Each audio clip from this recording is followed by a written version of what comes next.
बंदी छोड़ सतगुरु रामपाल जी परमेश्वर जी की जय हो। सभी भाई बहनों को दास की तरफ से प्यार भरा सत्साय। कुछ एक जानकारियां थी छोटी छोटी, ज्यादा लंबे समय तक लाइव नहीं आएंगे, 15-20 मिनट का लाइव है।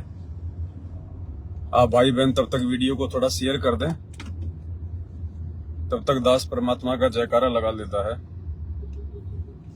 या तो 6:30 परमेश्वर जी की जय हो।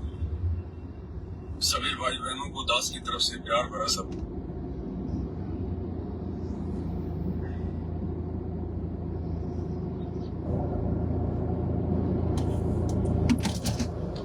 बंदी छोड़ सतगुरु रामपाल जी परमेश्वर जी की जय हो। परम पिता परमात्मा, सारी सृष्टि के रचनहार, कुल मालिक, असंख्य ब्रह्मांडों के स्वामी, जगत गुरु, तीनों लोकों में प्रवेश करके सबका भरण पोषण करने वाले राजाधिराज, आत्माधार, नाथों के नाथ, देवों के देव महादेव, सर्वेश्वर महेश्वर, मृत्युंजय, अजरो अमर, आदि अनादि सनातनी प्रभु, जगत पिता जगदीश्वर, श्री श्री 1008 की उपाधि के वास्तविक अधिकारी, अकाल मूर्त सौद स्वरूपी राम वासुदेव, सर्वगतम ब्रह्म, परम पूज्य, प्रथम पूज्य, परम संत, परम पुरुष, परम धनी, परम दयालु, सत्य कबीर, हक्का कबीर, अल्लाहु कबीर, अल्लाहु अकबर, बाखबर, अल्लाह ताला, जगत के तारणहार, जगत के मुक्तिदाता, जगत के जगन्नाथ, हारे के सहारे, हिंदुओं के राम, मुसलमानों के अल्लाह, सिखों के वाहिगुरु, ईसाइयों के मसीह, दया के सागर दया निधि, करुणा के सागर करुणा निधि, स्वयं भू परिभू, संकट मोचन, कष्ट हरण, मंगल करण, दुख भंजन, अविगत कबीर, निर्विकार निर्विषम परमात्मा, अलय अलेख सतगुरु, आदि अनादि सतगुरु, असली मर्यादा पुरुषोत्तम, असली राम, असली कृष्ण, असली घनश्याम, असली मुरारी, राजाओं के राजा, महाराजाओं के महाराजा, सहनसाओं के सहनसा, सम्राटों के सम्राट, भगवानों के भगवान, अल्लाहों के अल्लाह, प्रभुओं के प्रभु, मसीहाओं के मसीह, सच्चे वाहे गुरु, बाबाओं के बाबा, पीरों के पीर, सेठों के सेठ, जगत सेठ, सावलसा सेठ, सर्व गुण संपन्न, अनंत कोटि कलाओं के स्वामी, अनंत कोटि ब्रह्मांडों के नायक, योगियों में महायोगी, ध्यानियों में महाध्यानी, सिद्धों में परम सिद्ध, ज्ञानियों में तत्व ज्ञानी, ब्रह्म ज्ञानी, महाज्ञानी, परम ज्ञानी, सर्वश्रेष्ठ ज्ञानी, विज्ञानी, युवा कबीर, समृद्ध कबीर, असंवाद, अमित ओझा, सच्चे रहनुमा, करीम अल्लाह, शुभान अल्लाह, दुनिया के अंतिम पैगंबर, 8 सितंबर 1951 से गांव धनाना, जिला सोनीपत, हरियाणा, भारतवर्ष की पावन भूमि पे प्रकट रियल कल की भगवान श्री नारायण साकार हरि, श्री बाबा साहेब स्वयंभू संत शिरोमणि सतगुरु रामपाल जी परमेश्वर जी के चरण कमल में साध संगति से जुड़े हुए सभी सत्सेवक भाई बहनों का अनंत कोटि दंडवत प्रणाम। सत्साई भाई और बहनों, दया परमपिता परमेश्वर जी की, सतगुरुदेव भगवान की विशेष रजा से आप और हम सभी सत्सेवक आत्माएं साध संगति से जुड़ी हुई हैं। गुरुदेव भगवान की विशेष मेहर है। कुछ एक बातें थी भाई और बहनों, हल्की फुल्की, सामान्य लोगों के लिए वो बातें सामान्य हो सकती हैं, या उन भक्तों को भी वो बातें सामान्य लग सकती हैं जो भगत अभी पूरी तरह से गुरुदेव भगवान के मिशन से, उनके तत्व ज्ञान से परिचित नहीं है। सबसे पहली बात तो ये भाई और बहनों, आप जी जब सतगुरु रामपाल जी भगवान के सत्संग सुनते हैं यूट्यूब पर, तो यूट्यूब पर आप जी ध्यान रखना, जिन जिन भक्तों ने अपने यूट्यूब के चैनल मोनेटाइज करवा रखे हैं पैसे कमाने के लिए, यदि आप किसी भी भगत भाई का या आश्रमों से जुड़े हुए किसी भी व्यक्ति का यूट्यूब चैनल खोलते हैं सत्संग सुनने के लिए ऑनलाइन, और यदि गुरुदेव भगवान के सत्संग के बीच में यदि ऐड आती है, और ऐड केवल उसी के यूट्यूब चैनल पर आएगी, बार बार आएगी, अगर 1 घंटे का सत्संग है तो तकरीबन 4 से 5 बार उसमें ऐड आ जाती है। कभी कोई क्रिकेट की, कभी कोई अर्धनग्न पहन के लड़कियां आ जाती हैं, कभी कोई मरिंडा का ऐड कर रहा है, या जैसे कोई क्रिकेट का ऐड आ गया। तो हम सत्सेवक भाई बहनों ने विशेषकर इस बात का ध्यान रखना है, यदि आप YouTube चैनल पर ऑनलाइन सत्संग सुन रहे हैं गुरुदेव का, और यदि उस YouTube चैनल पर बीच बीच में ऐड आती है सत्संग में, तो आपने उस YouTube चैनल को अनसब्सक्राइब कर देना है। यदि आपने पहले से उसको फॉलो कर रखा है, उसको सब्सक्राइब कर रखा है, और यदि उसके यूट्यूब चैनल पर ऐड लगती हैं, ऐड चलती हैं, यदि उसने पैसे कमाने के लिए उसको मोनेटाइज करवा रखा है, तो उस यूट्यूब चैनल पे हम भगत भाई बहनों ने गुरुदेव के सत्संग नहीं देखने हैं, नहीं सुनने हैं। क्योंकि उस भगत ने जो अपने चैनल को मोनेटाइज करवा रखा है वो गुरुजी के विधान के खिलाफ है। मोनेटाइज क्यों करवाते हैं? क्योंकि उनको पैसे मिले। जितने ज्यादा लोग देखेंगे उतना ज्यादा उनके पास में अकाउंट में यूट्यूब से पैसा आता है। तो सबसे पहला दोषी तो वो भगत परमात्मा का यहां बन गया कि उसने परमात्मा के सत्संगों को, परमात्मा के ज्ञान को उसने पैसे कमाने का जरिया बना लिया। उसने धर्म को धंधा बना लिया। भाई और बहनों, देखो, काल भगवान हमें सूक्ष्म रूप से परमात्मा की मर्यादाओं से दूर करेगा। मोटी मोटी मर्यादा गुरुदेव भगवान ने बता दी हैं, सूक्ष्म मर्यादाएं भी साथ संगति के माध्यम से हमें पता चलती जा रही हैं। लेकिन बहुत सारी चीजें ऐसी हैं जो भगत समझ नहीं पाता, भगत सोच नहीं पाता। क्या यहां भी काल का दाव है? क्या यहां भी कोई काल का खेल है? जी हाँ, यूट्यूब चैनल को या फेसबुक चैनल को पैसे कमाने के लिए मोनेटाइज करवाना, ये भी काल की सूक्ष्म चाल है। तो जिस भी भगत भाई के यूट्यूब चैनल पर आप जी सत्संग सुनते हैं और यदि उसने चैनल को मोनेटाइज करवा रखा है, तो आप जी दोबारा से उस चैनल पे सत्संग ना सुने। और यदि आपने उसको सब्सक्राइब कर रखा है तो उस यूट्यूब चैनल को आप जी अनसब्सक्राइब कर दें, क्योंकि हम किसी के भी गलत काम में उसका सहयोग नहीं दे सकते। फिर पहली बात तो उसने गुरुदेव के सत्संगों को कमाई का जरिया बना लिया, ये उस भगत की सबसे बड़ी उसकी गलती है। फिर आम जो भगत हैं, जो बेचारे सत्संग सुनते हैं उन चैनलों पर, उनको क्या नुकसान होता है? सबसे बड़ा नुकसान फिर उन भक्तों को है, आप और हम जैसे भक्तों को, जो ऐसे यूट्यूब चैनलों पर सत्संग सुनते हैं। आपने सत्संग सुनना शुरू किया उस यूट्यूब चैनल पर, 10 मिनट तक आप जी सत्संग सुन रहे हैं, आपका ध्यान बिल्कुल परमात्मा की वाणियों पे केंद्रित है, बहुत ही अच्छी परमात्मा की वाणियां हैं, या गुरुदेव ने ऐसा कोई टॉपिक शुरू कर रखा है कि हमारा ध्यान हर कहीं से हटकर केवल गुरुदेव के वचनों पे लगा हुआ है, हम लोग एकाग्रचित हैं। अब अचानक से उस यूट्यूब चैनल पर अचानक से सत्संग के बीच में ऐड आ जाता है, कोई पेप्सी का, कोई कैंपा कोला का, या जैसे कोई क्रिकेट वगैरह का है, क्योंकि किसी भी प्रकार का ऐड आ सकता है। जिसने अपने चैनल को पैसे कमाने का जरिया बना रखा है, मोनेटाइज करवा रखा है, तो उस पर यूट्यूब चैनल वाले किसी भी प्रकार का कोई भी अश्लील, किसी भी कंपनी का विज्ञापन, यानी किसी भी प्रकार का वो लोग जो है ऐड उसमें दे सकते हैं। तो जैसे हम लोग सत्संग सुन रहे हैं, गुरुजी बहुत अच्छी बात बता रहे हैं, हमारा ध्यान बिल्कुल परमात्मा की वाणी पे हम लोग एकाग्रचित हैं, और अचानक से उसमें म्यूजिक शुरू हो जाता है, डम डम शुरू हो जाता है, उसमें आधे कपड़े पहन के वो लड़कियां आ जाती हैं, डांस करने लगती हैं, तो अचानक से हमारा ध्यान परमात्मा के सत्संग से हट जाता है। और उस समय इस आत्मा को बिल्कुल भी अच्छा नहीं लगता। उस समय वो भगत यही सोचता है कि यार ये बीच में कहां से बकवाद आ गई, मेरा पूरा ध्यान, मेरा पूरा फोकस मेरे गुरुजी के ऊपर था, सत्संगों के ऊपर था। यानी काल अचानक से आपके ध्यान को तोड़ देता है, हटा देता है। और भाई और बहनों, सतलोक आश्रम बरवाड़ा में जब गुरुजी सत्संग किया करते थे और हम लोग जब पंडाल में बैठे होते थे, और जब कोई भगत इधर उधर जाता था सत्संग के बीच में उठ के, या कोई बातचीत कर रहे होते थे, तो अंतर्यामी परमात्मा वहीं से भक्तों को संकेत किया करते थे कि भक्तों, सत्संग के बीच में कोई बातचीत नहीं करनी चाहिए, कोई जिक्र नहीं करना चाहिए। और गुरुदेव कहा करते थे कि सत्संग में बैठकर बात चलावे और उस अपराधी आत्मा को 3 लोक नहीं ठोर। सत्संग के बीच में बैठ के यदि भगत दूसरी बातें शुरू कर देता है, जिस कारण से खुद भी डिस्टर्ब हो रहा है और अपने आसपास वालों को भी डिस्टर्ब कर रहा है, गुरुदेव ने उस भगत को कहा कि ऐसी नालायक आत्मा को तो 3 लोकों में जगह नहीं मिलती। सामने परम संत सत्संग कर रहा है, भगवान सत्संग कर रहा है, वो सत्संग, वो तत्व ज्ञान जो युगों युगों के बाद में इस आत्मा को नसीब होता है, उस सत्संग का तो एक एक शब्द कानों से बाहर नहीं जाना चाहिए। सत्संग में बैठने के बाद तो हमारी स्थिति रंका और बंका जैसी हो जानी चाहिए।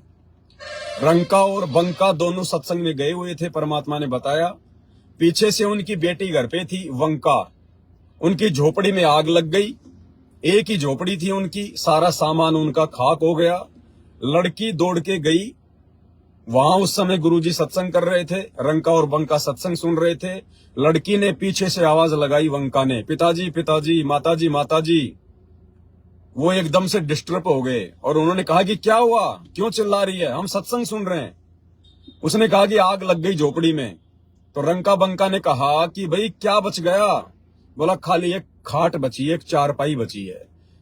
तो वो उस समय इतने दुखी हुए जब उनको सत्संग के बीच में आके डिस्टर्ब किया गया, उनका ध्यान तोड़ दिया गया अचानक से। तो वो इतने दुखी हुए, इतने नाराज हुए, उन्होंने अपनी बेटी से कहा कि बेटी उस चारपाई को भी जाके और आग में डाल दे। अगर ये चारपाई नहीं बचती तो तू दौड़ के यहां नहीं आती, और तू नहीं आती तो सामने भगवान बैठ के सत्संग कर रहे हैं, हमें किसी प्रकार का कोई डिस्टर्ब नहीं होता। इतिहास से भाई और बहनों हमने शिक्षा लेनी है, सत्संगों से हमने शिक्षा लेनी है। परमात्मा कोई मनोरंजन के लिए सत्संग नहीं सुनाते हैं, सत्संग में गहरे रहस्य होते हैं। तो इसी प्रकार भाई और बहनों, हम जब YouTube चैनल पर या Facebook पर जब हम भाई बहन सत्संग सुनते हैं गुरुदेव का, तो सत्संग हम सुनते हैं बिल्कुल फ्री होके, हर प्रकार के टेंशन को साइड में रख के। और जब हम सत्संग सुन रहे होते हैं, अचानक से बीच में ऐड आ जाता है, अचानक से म्यूजिक शुरू हो जाता है, अचानक से वो अश्लील बातें शुरू हो जाती हैं। कोई मरिंडा पी रहा है, कोई हेलीकॉप्टर से नीचे कूद रहा है। आने वाले समय में जो है वो क्रिकेट का मैच कहाँ है, कौन कौन सी तारीख को है, उसका बीच में IPL का ऐड आ जाता है। तो हम भाई बहनों का जो ध्यान है वो परमात्मा के सत्संगों से हट जाता है, तो हमें भी नुकसान हुआ। और जिस भगत भाई बहन की वजह से हमारा ध्यान हटा, जिसका हम YouTube चैनल देख रहे हैं, जिसने गुरुदेव के सत्संगों को कमाई का जरिया बना रखा है, वो परमात्मा का सबसे बड़ा दोषी है। इसलिए भाई और बहनों, आप जब भी YouTube चैनल पर सत्संग सुने तो चैनल चाहे किसी का भी क्यों ना हो, क्योंकि देखो हम सत्सेवक भाई बहन तो परमात्मा के ज्ञान से परिचित हैं। हम तो अपने YouTube चैनलों को मोनेटाइज नहीं करवाते हैं, और ना किसी भगत भाई ने जो सत्सेवक है उसने ये करवा रखा है। क्योंकि समर्थ भगवान है, मर्यादा में रहेंगे, भक्ति करेंगे, गुरु को प्रसन्न करेंगे, तो सत्संगों को पेट कमाई का जरिया नहीं बनाना पड़ेगा। सत्संग को धंधा वो बनाता है, सत्संग को पैसे कमाने का जरिया वो बनाता है जिसको अपने गुरुदेव भगवान पर विश्वास नहीं, उनकी भक्ति पे विश्वास नहीं है। तो भाई और बहनों, ये काल की सूक्ष्म चाल है। YouTube चैनलों को मोनेटाइज करवाना और फिर पैसे कमाना, ये वो भगत परमात्मा का सबसे बड़ा दोषी बनता है, क्योंकि उसने सत्संग को कमाई का जरिया बना लिया, जबकि भक्ति कभी भी कमाई का जरिया नहीं होती है। तो अगर वो भाई समझ सकें तो बहुत अच्छी बात है, अगर नहीं समझें तो कोई बात नहीं। लेकिन हम सत्सेवक भाई बहनों ने ऐसे भगत भाइयों के चैनलों पर सत्संग नहीं सुनना है जिसने अपने YouTube चैनल को मोनेटाइज करवा रखा है। बीच बीच में ऐड आती है, और बहुत सारे YouTube चैनल हैं जो मोनेटाइज नहीं है, हम वहां पर जाकर सत्संग सुन सकते हैं। तो जब तक हम इनके कुक्रम में साथ नहीं देंगे तब तक वो लोग छोड़ेंगे कैसे? गुरुदेव भगवान कहते हैं जब तक हम शादी विवाह में जाना छोड़ेंगे नहीं, जन्मदिन पार्टी में जाना छोड़ेंगे नहीं, तो वो लोग मनाना कैसे छोड़ेंगे? तो इसी प्रकार हमने उन भगत भाई बहनों के चैनलों पर, चाहे YouTube का चैनल हो चाहे Facebook का चैनल हो, हमने बिल्कुल भी सत्संग नहीं सुनने हैं यदि उन्होंने अपने YouTube चैनल को या Facebook पेज को मोनेटाइज करवा रखा है तो, क्योंकि वो भी परमात्मा का दोषी हो रहा है। और ऐसे व्यक्ति के चैनलों पर सत्संग सुनकर हम सत्संग से भी बाधित होते हैं, हमारा ध्यान भी भंग होता है। बीच में 4-5 बार 1 घंटे में ऐड आ जाती है, वो फालतू की बातें हमारे दिमाग में काल घुसेड़ देता है, सत्संग से हमारे ध्यान को हटाता है। तो ये इस बातों का हमने विशेष तौर पर ध्यान रखना है। दूसरी बात भाई और बहनों, वर्तमान में सतगुरु रामपाल जी भगवान की सत प्रेरणा से लाइव वीडियो तो आ ही रहे हैं, चल ही रहे हैं मालिक के दया से उनकी पुस्तकों के ऊपर। ये तो एक विशेष रजा है गुरुदेव की, बहुत बड़ी मेहर है, और ये तो सिलसिला अनवरत चलता ही रहेगा। हमें तो आज से पहले पता ही नहीं था कि परमात्मा ने अपनी पुस्तकों में इतने अनमोल खजाने छुपा रखे हैं, इतने अनमोल रहस्य छुपा रखे हैं, भक्ति मार्ग की इतनी बड़ी बड़ी गूढ़ बातें छुपा रखी हैं। तो अब तो परमात्मा ने सेवा में लगा दिया है दास को, और जब तक मर्यादा में रहेंगे, परमात्मा के भक्ति मार्ग पर निस्वार्थ भाव से चलेंगे, तो परमात्मा सेवा भी देगा। और ये तो सिलसिला चलता ही रहेगा भाई और बहनों आगे मालिक की दया से। लेकिन इसके अलावा दास को परमात्मा ने एक प्रेरणा की कि बेटा जो पुरानी सात संगतियों की वीडियो हैं, क्योंकि जिस समय हम लोग सात संगति किया करते थे 2020 में, 21 में, 22 में, उस समय हमारे फेसबुक पेज के ऊपर इतने ज्यादा भगत नहीं होते थे, इसलिए उन पुरानी सात संगतियों को ज्यादातर भगत नहीं देख पाए। जबकि उन पुरानी सात संगतियों में बहुत ही ज्यादा गूढ़ रहस्य हैं, परमात्मा की बहुत अच्छी वाणियां हैं, बहुत अच्छे संकेत जो परमेश्वर ने दिए हैं वो उनके अंदर हैं। लेकिन वर्तमान में भगत समाज तक वो पुराने सत्संग नहीं पहुंच पा रहे हैं, क्योंकि यूट्यूब चैनल पर तो हम लोग सर्च करके निकाल सकते हैं, लेकिन फेसबुक पर सर्च करके पुराने सत्संग नहीं निकाले जा सकते। तो परमात्मा ने प्रेरणा की, दास ने यूट्यूब के पेज से वो पुरानी सात संगतियां डाउनलोड करके और अब नए तरीके से दास उनको फिर से अपने यूट्यूब के पेज पर आप भाई बहनों के लिए डाल रहा है। और 2-2, 3-3, 3.5 घंटे की सात संगतियां हैं, तकरीबन 200 से 250 वीडियो होंगे वो। तो अब धीरे धीरे दास दिन में 1 या 2 सात संगति जो पुरानी है वो अपने Facebook page Pawan Das is live के ऊपर डाल रहा है। तो भाई और बहनों, हमने इन वीडियो को ज्यादा से ज्यादा शेयर करना है। हमारे जो नए भगत भाई बहन जो जुड़ रहे हैं आश्रमों से टूट के, सतलोक आश्रम मैनेजमेंट हरियाणा की कुसंगति से हटके जो सात संगतियों से जुड़ रहे हैं, उन भाई बहनों तक वो वीडियो पहुंचना बहुत जरूरी है। और आप और हम जो सत्सेवक भाई बहन हैं, वो चाहे उन पुरानी सात संगति की वीडियो को देखें ना देखें कोई बड़ी बात नहीं है, क्योंकि आप और हमें तो पूरा का पूरा माजरा समझ में आ चुका है। लेकिन जो नए भगत भाई बहन हैं, उनके लिए उन सात संगतियों को देखना बहुत जरूरी है, ताकि उनकी मर्यादा टूटने से बचे और छोटी छोटी बातों की उनको जानकारी हो। जो बातें हमने पिछले 2 से 3 वर्षों में जगह जगह जाकर पूरे हिंदुस्तान में जाकर सात संगतियों के माध्यम से भाई बहनों को बताई। तो आप वर्तमान वाले जो सत्सेवक भाई बहन हैं, जो काफी समय से सात संगतियों से जुड़े हुए हैं, वो अगर वो पुरानी सात संगतियों की वीडियो ना भी देखें 2-2, 3-3 घंटे के, तो कोई बड़ी बात नहीं है, क्योंकि आप लोगों को तो सारी बातों का पता चल चुका है।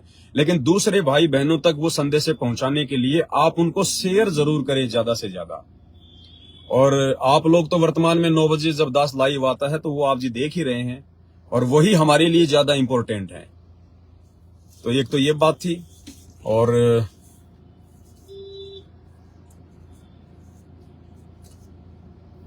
बस ज्यादा कुछ नहीं, ये 1-2 ही बातें थी मालिक की दया से। और तीसरी बात ये है भाई और बहनों, देखो दास के जो वीडियो हैं या साध संगति से जुड़ी हुई किसी भी भगत भाई की अगर वीडियो हैं, तो भाई बहन तो अपनी तरफ से बहुत ही अच्छी बातें बताने का प्रयास करता है मालिक के दया से, गुरु जी के सत्संगों को आधार भी बनाता है, बहुत अच्छी बात है। तो सब भक्तों ने लाइव आना चाहिए, ये तो परमात्मा की सेवा है भाई और बहनों।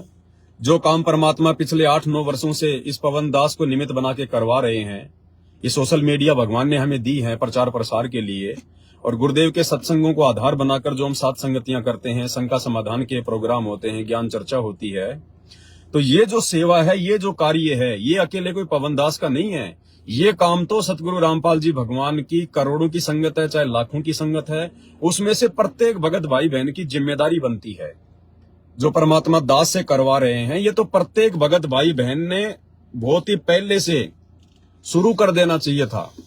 इस दास के माध्यम से तो परमात्मा एक संदेशा दे रहे हैं कि भाई आप लोगों ने भी इसी प्रकार से अपने गुरुदेव के ज्ञान को आधार बना के और अपने अन्य भगत भाई बहनों को समझाने के लिए, जगत वाले भाई बहनों को समझाने के लिए, भाई जब हमें पता चल गया कि हमारे गुरुजी अज्ञान और पाखंड के खिलाफ हैं, तो गुरुदेव का सहयोग कौन करेगा?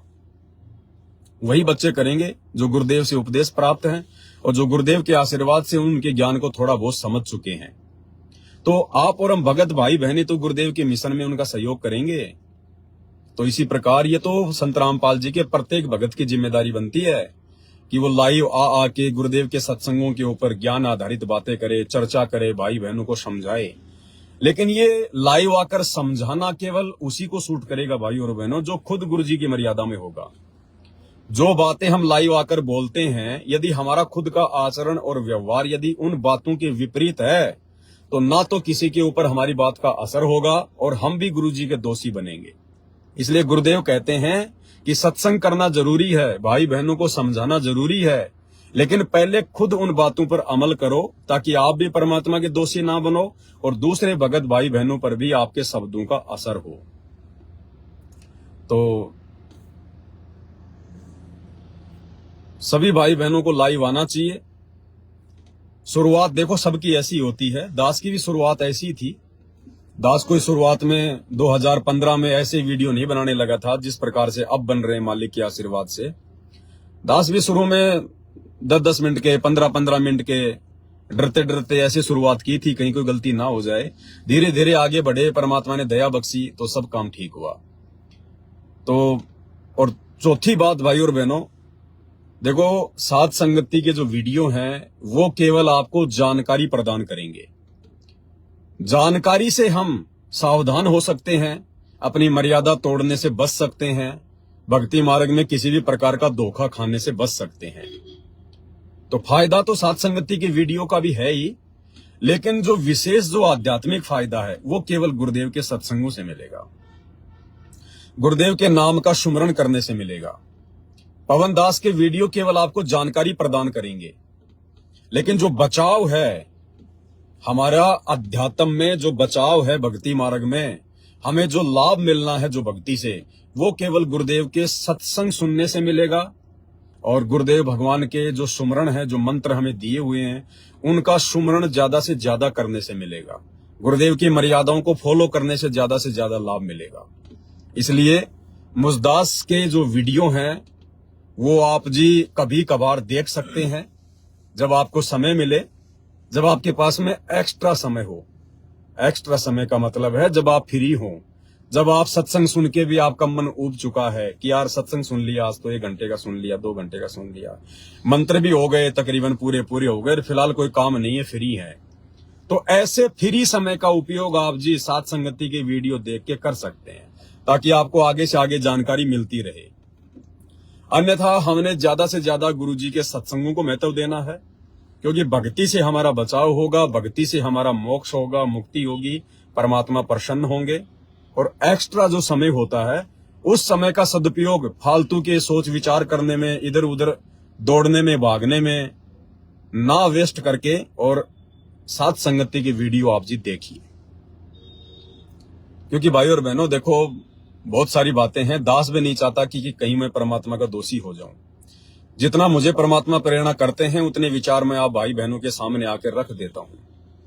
क्योंकि मेरा तो सिंपल सा फंडा है भाई और बहनों, भगत बन के भक्ति करनी है, अपना यहां से पीछा छुड़वाना है। इस पवन दास ने कभी जिंदगी में भी नहीं सोचा था कि इस लाखों करोड़ों की संगत में दास इस प्रकार से लाइव आके वीडियो बनाएगा, भाई बहनों को समझाएगा। हम कभी सोच भी नहीं सकते थे भाई और बहनों, सोच भी नहीं सकते थे।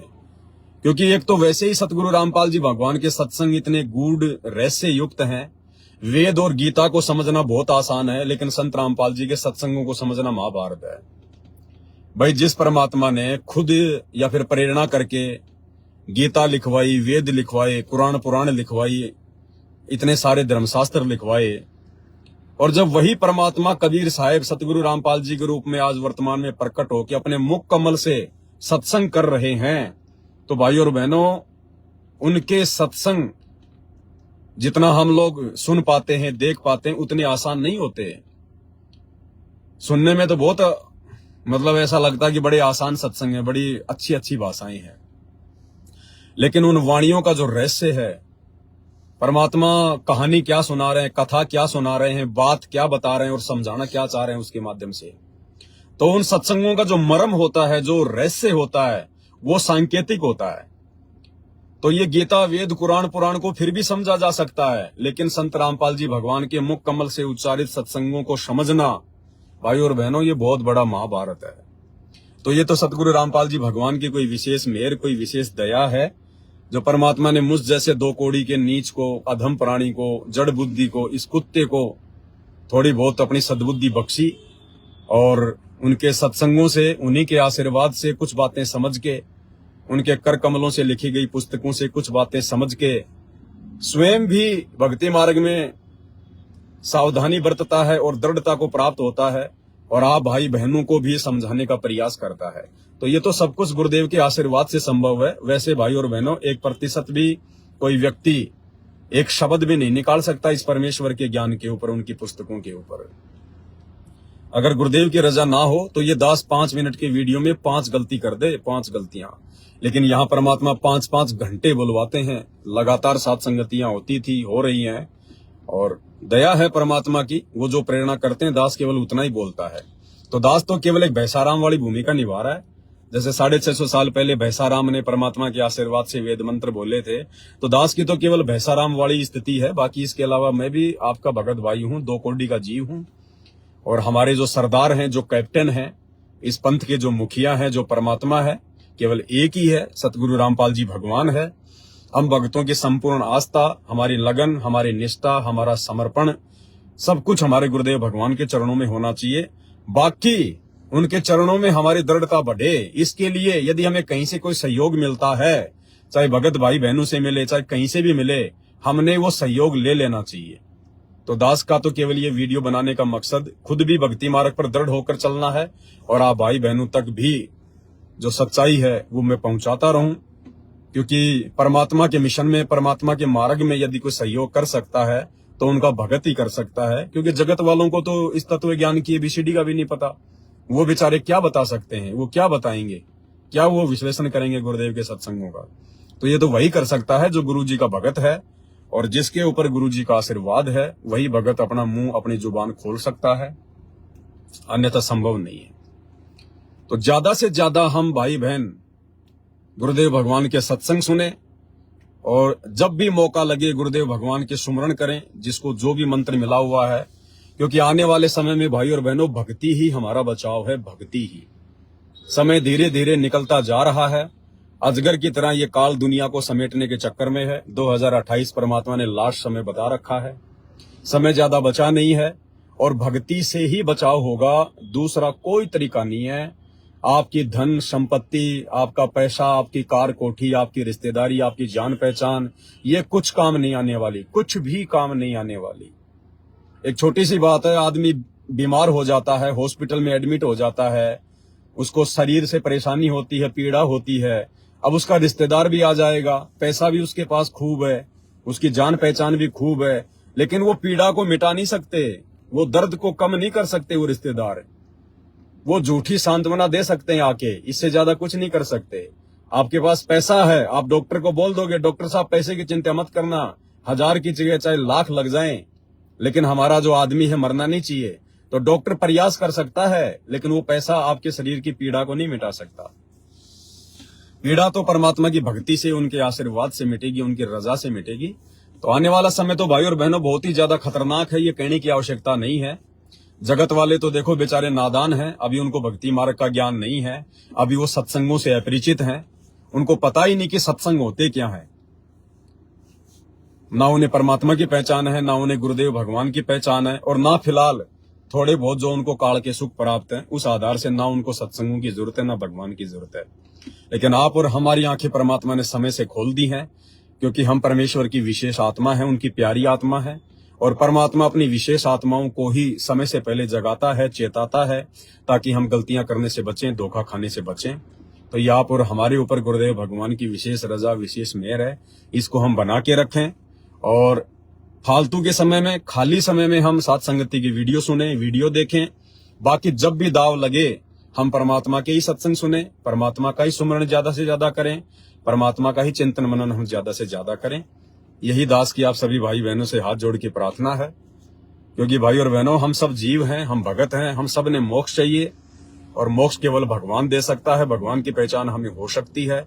अब हमें ज्यादा से ज्यादा भगवान के नजदीक रहना है। मर्यादा तोड़ने के तो अब हमने सोचनी भी नहीं है। चाहे आपके रिश्ते टूट जाएं, चाहे आपका घर परिवार टूट जाए, चाहे आपकी रिश्तेदारियां टूट जाएं, चाहे आपके यार दोस्त टूट जाएं, लेकिन अब हमने मर्यादा नहीं टूटने देनी है, विशेषकर साथ संगति से जुड़े हुए भाई बहनों ने।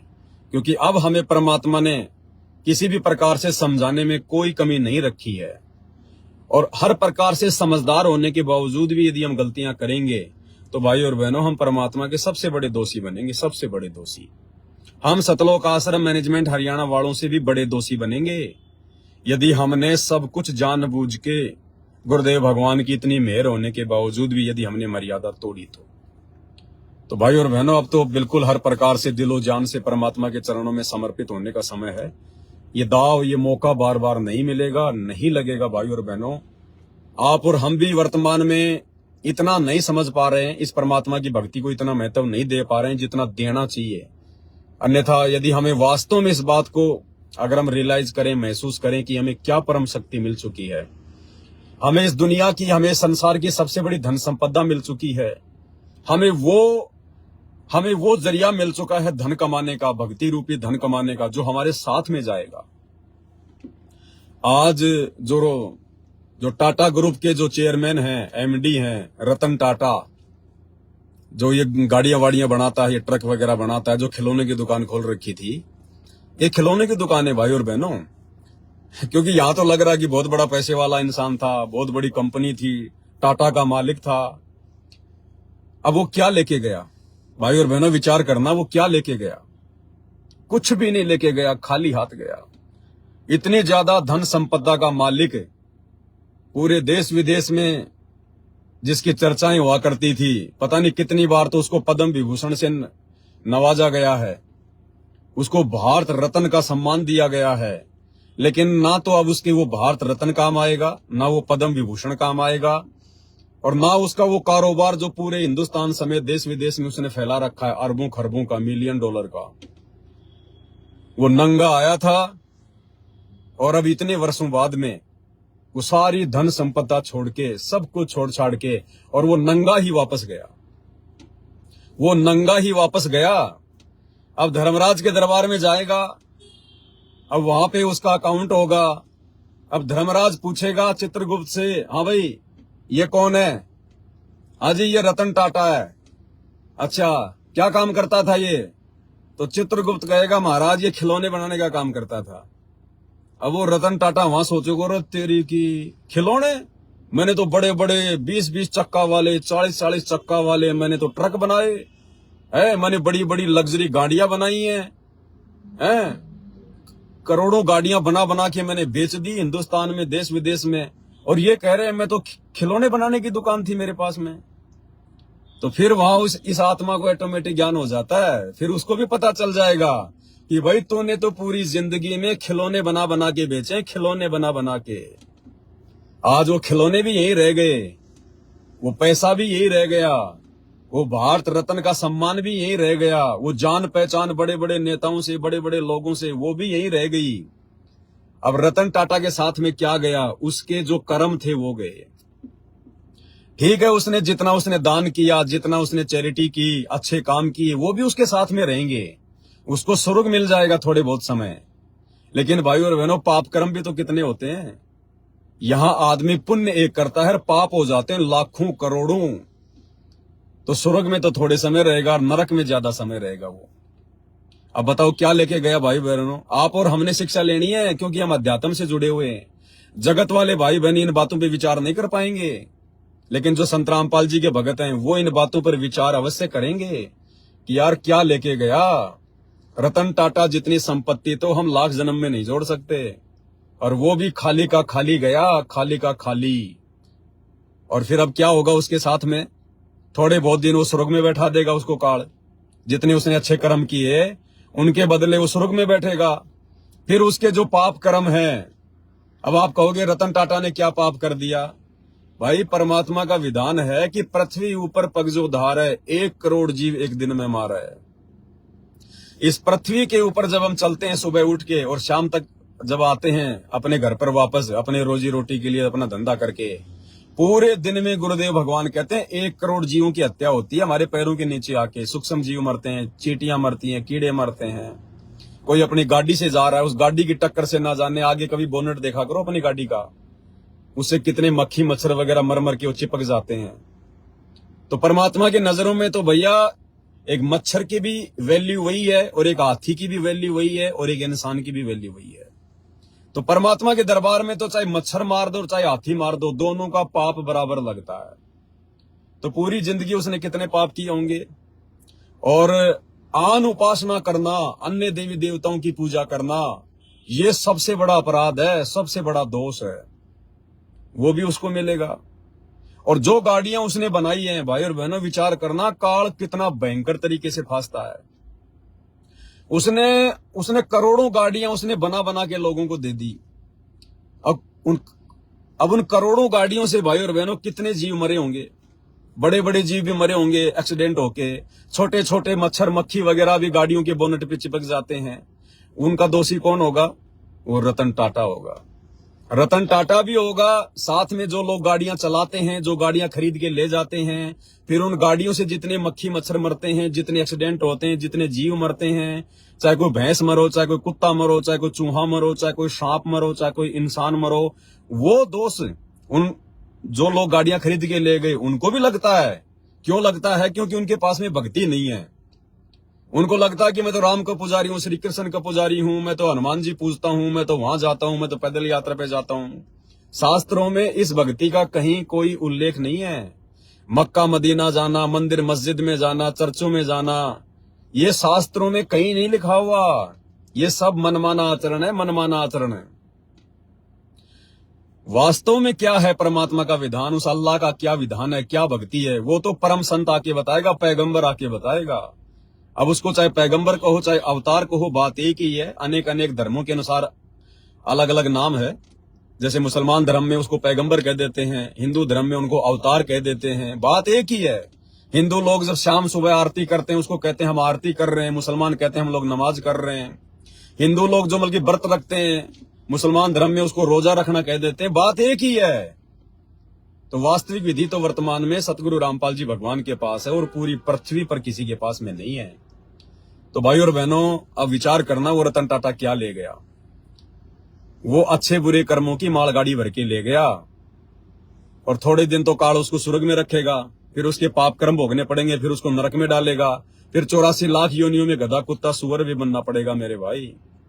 अरे जब एक देश के राजा के ऊपर परमात्मा का विधान है कि एक हरि की भक्ति बिन राजा गधा होए और माटी लदे कुम्हार की घास न डाला कोई। सत्य भक्ति के बिना तो देश का राजा भी मरने के बाद में गधा बनता है, गधा। तो भाई अनिल अंबानी, मुकेश अंबानी, टाटा बिरलों की तो क्या औकात है फिर। तो भाई और बहनों, कहने का मतलब है कितनी अच्छी आत्मा थी और वो रतन टाटा, कितनी अच्छी आत्मा थी। ना उसके पास कोई धन का भाव था और उसने शादी भी नहीं की। उसके ऊपर तो कोई बेटा बेटी का कोई ऋण नहीं, कोई कर्जा नहीं। वो आत्मा अगर भक्ति पे लग जाती तो उसका तो मोक्ष हो जाता। लेकिन काल ने देखो उस आत्मा को भी भक्ति पे नहीं लगने दिया। अब सोचिए आप और हम परमात्मा की कितनी प्यारी आत्मा है कि परमेश्वर ने हमें भक्ति पे लगा लिया। वो अनिल अंबानी, मुकेश अंबानी, देश का प्रधानमंत्री रतन टाटा जैसे परमात्मा की भक्ति पर नहीं लग पाए और आप और हमें परमात्मा ने अपनी भक्ति पे लगा लिया, अपने चरणों में जोड़ लिया। तो सोचिए आप और हम कितनी परमेश्वर की प्यारी आत्मा है, कितनी उत्तम आत्मा है। इसलिए तो गुरुदेव बार बार कहते हैं कि बच्चों, ये ब्रह्मा विष्णु महेश भी तुम्हारे पास सिंह नहीं है। भक्ति के मामले में ब्रह्मा विष्णु महेश भी तुम्हारे आसपास नहीं टिकते। उनकी किस्मत भी इतनी जबरदस्त नहीं है जितनी तुम भक्तों की है जो आज परमात्मा की शरण में आ गए। तो भाई और बहनों, इन सब बातों पे हम लोग विचार करें क्योंकि हम भगत हैं। परमात्मा ने हमें अब वो बुद्धि दे दी है, हम इन बातों पर सोच सकते हैं, विचार कर सकते हैं। कबीरा सब जग निर्धना धनवंता ना कोई, कि यहाँ की जो संपत्ति है ना, ये चाहे अरबों खरबों चाहे कितनी हो जाओ किसी के पास में, फिर भी वो भिखारी का भिखारी है, क्योंकि वो 1 रुपया साथ नहीं लेके जा सकता। 1 रुपया वो चाहे कितना ही जोड़ जोड़ के धनी बन गया, कितनी फैक्ट्रियां उसकी। अरे जब हिंदुस्तान का पैसा पाकिस्तान में नहीं चलता तो यहाँ का जोड़ा हुआ पैसा धर्मराज के दरबार में ऊपर कैसे चलेगा? यहाँ की करेंसी वहां कैसे चलेगी जब पाकिस्तान में नहीं चलता? तो ये विचार करने की बात है भाई और बहनों। वहां तो केवल भक्ति जाएगी साथ में, भक्ति धन सूक्ष्म रूप में साथ में जाएगा। कबीरा सब जग निर्धना धनवंता नहीं कोई, और धनवंता उसी को जानिए जिसके पास राम नाम धन होए। राम नाम धन का मतलब कोई त्रेता युग में आए हुए राजा दशरथ के बेटे राम से नहीं है। राम वो है जो सबका राम है। अरे त्रेता में रामचंद्र जी आए थे, उससे पहले सतयुग था। सतयुग में तो रामचंद्र जी का जन्म भी नहीं था। सतयुग के लोग भी तो राम की भक्ति करते थे। महर्षि वाल्मीकि ने 10,000 साल पहले रामायण लिख दी थी। महर्षि वाल्मीकि राम राम राम राम जाप करता था। उस समय तो राम का जन्म भी नहीं हुआ था। तो वो आदि राम कौन है? सबसे पहला वाला राम, सबका राम। राम राम सब जगत बखाने, पर आदि राम कोई बिरला ही जाने। तो वो आदि राम आज धरती पर स्वयं सतगुरु रामपाल जी के रूप में प्रकट है। मुसलमान जिसको अल्लाह कहते हैं, हिंदू अपना भगवान कहते हैं, सिख जिसे अपना वाहिगुरु कहते हैं, ईसाई जिसे अपना मसीहा कहते हैं, आज वो धरती पर संत रामपाल जी के रूप में प्रकट है। भाई और बहनों, आने वाले 2 से 3-4 वर्षों में तो सबको ये क्लियर हो ही जाएगा, क्योंकि आने वाला समय बहुत खतरनाक है। सबको नानी याद आ जाएगी, ना ये पैसा काम आएगा, ना कार कोठियां काम आएगी, ना बेटा बेटी काम आएंगे, ना धन संपदा काम आएगी, क्योंकि कर्मों का हिसाब होगा, कर्मों का हिसाब। जिसके कर्म उत्तम, जो धार्मिक आत्मा है, उसको परमात्मा आने वाले विनाशकारी समय में बचाएगा। अन्यथा ऐसे जाएंगे जैसे गधे के सिंह से सिर, जैसे गधे के सिर से सींग। चाहे कोई देश का राजा हो, चाहे देश की रानी हो, चाहे बहुत बड़ा कोई अरबों खरबों का मालिक हो, चाहे बहुत बड़ा कोई खिलाड़ी हो, चाहे कुछ भी हो, किसी भी धर्म का हो, किसी भी जाति का हो, भगवान के दरबार में कोई जाति वाति नहीं होती, कोई धर्म वगैरह नहीं होते। ये धर्म जातियों के ठप्पे तो आप और हमने लगा रखे हैं यहाँ पर। ये नहीं चलते परमात्मा के दरबार में। वहां से तो नंगा आया था, नंगा जाएगा। मुसलमान भी माँ के पेट से जेर में लिपट के आता है, हिंदू भी माँ के पेट से जेर में लिपट के आता है। मुसलमान भी नंगा आता है, हिंदू भी नंगा आता है, और मुसलमान भी नंगा जाएगा और हिंदू भी नंगा जाएगा। भैया, परमात्मा तो जो कर्म किए हैं ना आके यहाँ, क्योंकि ये कर्म क्षेत्र है, ये जो पृथ्वी है, और परमेश्वर ने हमें जो ये मनुष्य जन्म दिया है, ये हमारे शुभ कर्म बनाने के लिए दिया है। केवल ये मनुष्य योनि ही है, ये इंसान ही है जो अच्छे कर्म कर सकता है। अन्यथा कोई भी योनि, 84 लाख में कोई भी योनि शुभ कर्म नहीं कर सकती, क्योंकि वो तो भोग योनि है, वो तो अपना भोग भोग रही है। जो कर्म उन्होंने कभी, जब उनको मनुष्य जीवन प्राप्त था, अच्छे बुरे जो किए थे, आज वो गधे कुत्ते सुअर बन के उनका भोग भोग रहे हैं। लेकिन ये जो इंसान है, स्त्री या पुरुष, हिंदू या मुसलमान, ये जो है ये कर्म योनि है। हम लोग अच्छे कर्म करके अच्छे कर्म बना भी सकते हैं, और ये दारू वारू पी के, नशा करके, मांस मिट्टी खा के, चोरी जारी करके, सही भक्ति ना करके हम अपने कर्म बिगाड़ भी सकते हैं। और फिर उसी आधार से हमारे भी अगले जन्म ऐसे ही होंगे सेट। गधा बनना है या कुत्ता बनना है या मोक्ष प्राप्त करना है, क्या करना है। तो भाई और बहनों, दया परमपिता परमात्मा की छोटी सी बातें थी, 2-4 जानकारियां थी, दास ने आप तक शेयर कर दी हैं। और हमने इस गंदे संसार से, इस नश्वर संसार से अपने गुरुदेव भगवान के ज्ञान को आधार बनाकर अपनी आस्था को हटाना है। भाई और बहनों, चलते समय कुछ काम नहीं आएगा, कुछ भी नहीं जाएगा यहाँ से। एक सुई की नोक भी कोई लेकर नहीं जा सकता। जब सिकंदर मरा, मरने से पहले उसने अपने वजीरों से कह दिया था कि जब मैं मरूं तो मेरे दोनों हाथ मेरी अर्थी से खोल के साइड में कर देना, यूं लंबे लटका देना, अर्थी से बाहर, मेरे कफन से बाहर। क्योंकि सिकंदर ने तो पूरी दुनिया को उसने जीत लिया था, उससे बड़ा कोई धनवान कोई था ही नहीं, कोई राजा। तो वजीरों ने कहा कि महाराज जी ऐसा क्यों? तो सिकंदर ने कहा ऐसा इसलिए कि इस दुनिया को ये पता चले, इस दुनिया तक ये मैसेज जाए कि जिस सिकंदर ने पूरी दुनिया को जीता, जिस सिकंदर के पास में दुनिया की अथाह संपत्ति, आज वो सिकंदर खाली हाथ जा रहा है, खाली हाथ। एक असरफी भी साथ लेके नहीं जा रहा, एक सुई भी साथ लेके नहीं जा रहा। इसलिए दुनिया को एक संदेशा दिया जा सके, अगर वास्तव में अगर कुछ कमाना है तो भक्ति कमाइए, भक्ति, अल्लाह की इबादत कीजिए। उसके लिए सबसे पहले ये पता होना चाहिए कि अल्लाह कौन है, अल्लाह कौन है, कैसा है, कहाँ रहता है, कैसे वो मिलता है, भगवान कौन है, कहाँ है, कैसा है, कैसे मिलता है। और ये बात भाई और बहनों केवल संत रामपाल जी के सत्संग सुनने से मिलेगी। संत रामपाल जी के सत्संग में भी सृष्टि रचना को सुनने से ये जानकारी प्राप्त होगी। तो बताओ, जो सिकंदर जैसे कुछ लेके नहीं गए, और आज हमारे देश के भारत रत्न प्राप्त जो रतन टाटा जी थे, आज वो अपना शरीर छोड़ गए। अब रतन टाटा जी के कपड़े भी निकाल लिए जाएंगे, रतन टाटा जी के शरीर पे कपड़े भी निकाल लिए जाएंगे, और वो 100-200 रुपए का जो कफन होता है वो लपेट के आग के हवाले कर दिया जाएगा, और वो अग्नि उस कफन को भी जला देगी। वो शरीर भी यही रह जाएगा, उसकी आधा किलो राख बन जाएगी, हवा चलेगी, उड़ जाएगी। ये है इस इंसान की वैल्यू, चाहे राजा हो, चाहे रंक हो, चाहे सेठ हो, चाहे कुछ भी हो। तो इस मनुष्य शरीर से हमने जो असली धन अर्जित करके जाना है, जिसकी भगवान के दरबार में, अल्लाह के दरबार में जिसकी वैल्यू है, जिसकी कीमत है, वो है इबादत, भक्ति। और भाई ये इबादत, ये भक्ति आज पूरी धरती पर सतगुरु रामपाल जी परमात्मा के अलावा किसी के पास नहीं है। ये बात अगर समय से पहले समझ में आ गई तो बच जाओगे, वरना 2028 तो मेरे भाई युग परिवर्तन का समय है। उसके बाद में फिर, क्योंकि देखो कहते हैं ना कि मुसीबत में तो आदमी गधे को भी बाप बना लेता है, तो मुसीबत में फिर भगवान फिर इतना जल्दी सहयोग नहीं देता। क्योंकि सन 1994 से वो अल्लाह संत रामपाल जी के रूप में धरती पे आकर सत्संगों के माध्यम से चिल्ला चिल्ला के समझा रहा है, गला फाड़ फाड़ के। जब हम उसकी नहीं सुन रहे तो एंड टाइम पर फिर वो अल्लाह भी नहीं सुनेगा, फिर वो भी नहीं सुनता भाई। तो मौका है, देख लेना भाई और बहनों, संदेशा देना मेरा काम है। मेरी बातें यदि आपको समझ में नहीं आती हैं, यदि आपको लगता है कि पागल आदमी है, गलत बातें हैं, तो मजाक समझ के छोड़ देना। और लगता है कि हो सकता है यार इसकी बातें सही हो, एक बार संत रामपाल जी के सत्संग सुन के तो देख लो क्या जाता है, तो सुन लेना। हो सकता है परमात्मा दया कर दें, बात समझ में आ जाए। क्योंकि भगवान ना किसी को मुसलमान बनाता, ना किसी को हिंदू बनाता। भगवान ने तो इंसान बना के भेजा है, और इंसान के ऊपर उस अल्लाह का, उस भगवान का संविधान लागू है। यहां चाहे कितनी मनमर्जी कर लो, मैं मुसलमान, मैं हिंदू, मैं सिख, मैं ईसाई, मैं ये नहीं करूंगा, मैं वो नहीं करूंगा, ऊपर जाओगे वहां कोई अलग से का आपको कोई ऐसा कोई मुसलमान, कोई अल्लाह नहीं मिलेगा जिसने मूंछ कटवा रखी है, टोपी पहन रखी है, दाढ़ी बढ़ा रखी है, पजामा चढ़ा रखा है। अल्लाह ऐसा नहीं है, ऐसी वेशभूषा नहीं पहनता अल्लाह। और हिंदू ना इस बहम में रहना कि ऊपर जाएंगे तो हमारा भगवान हमारे को तिलक लगा के मिलेगा, पीले पीले कपड़े पहन के मिलेगा, चोटा चाटा बढ़ा के मिलेगा। भगवान कैसा है ये जानकारी संत रामपाल जी के सत्संग सुनिए, पता चल जाएगा। अन्यथा भाई और बहन, दुख और तकलीफों के अलावा कुछ नहीं है।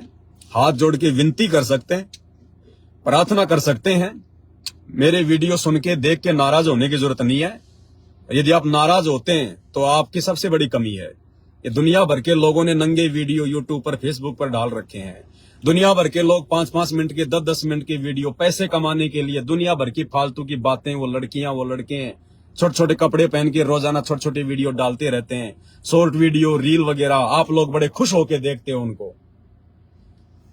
अरे उनसे घटिया बातें तो नहीं कर रहा मैं, उन लोगों से घटिया बातें तो नहीं कर रहा। वो तो सीधा सीधा आपका मन खराब कर रहे हैं, आपके विचार खराब कर रहे हैं, आपका समय बर्बाद कर रहे हैं। एक एक श्वास की कीमत कितनी है भगवान ने बताई।